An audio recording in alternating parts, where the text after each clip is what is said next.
1 John chapter 3, verses 7 through 12. So, my dear children, don't let anyone divert you from the truth. It's the person who acts right who is right, just as we see it lived out in our righteous Messiah. Those who make a practice of sin are straight from the devil, the pioneer in the practice of sin. The Son of God entered the scene to abolish the devil's ways. People conceived and brought into life by God don't make a practice of sin. How could they? God's seed is deep within them, making them who they are. It's not in the nature of the God-begotten to practice and parade sin.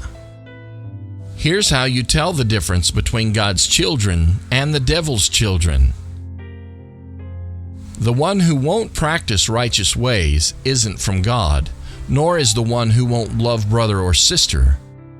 A simple test. For this is the original message we heard: we should love each other. We must not be like Cain, who joined the evil one and then killed his brother. And why did he kill him? Because he was deep in the practice of evil, while the acts of his brother were righteous. Father, thank you for showing us the truth, and thank you for showing us this truth. I know my actions and my words are a direct result of my heart condition, so continue to lead me in your paths of righteousness. Thank you for the promise that you will for your name's sake. Wow! How wonderful that your name has become my family crest. Thank you, Jesus, for coming to abolish the devil's ways. I know that I am by no means perfect, but thank you for bringing me to perfection.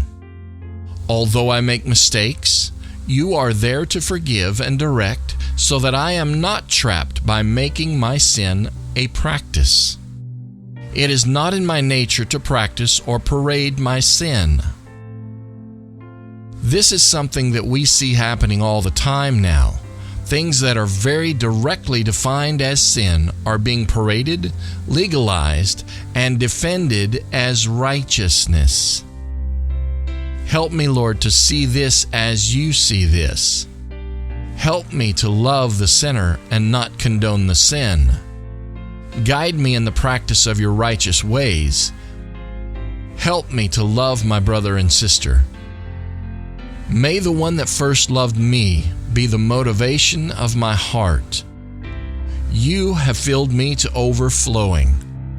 May this love be the true motivation of my worship and my embracing those around me.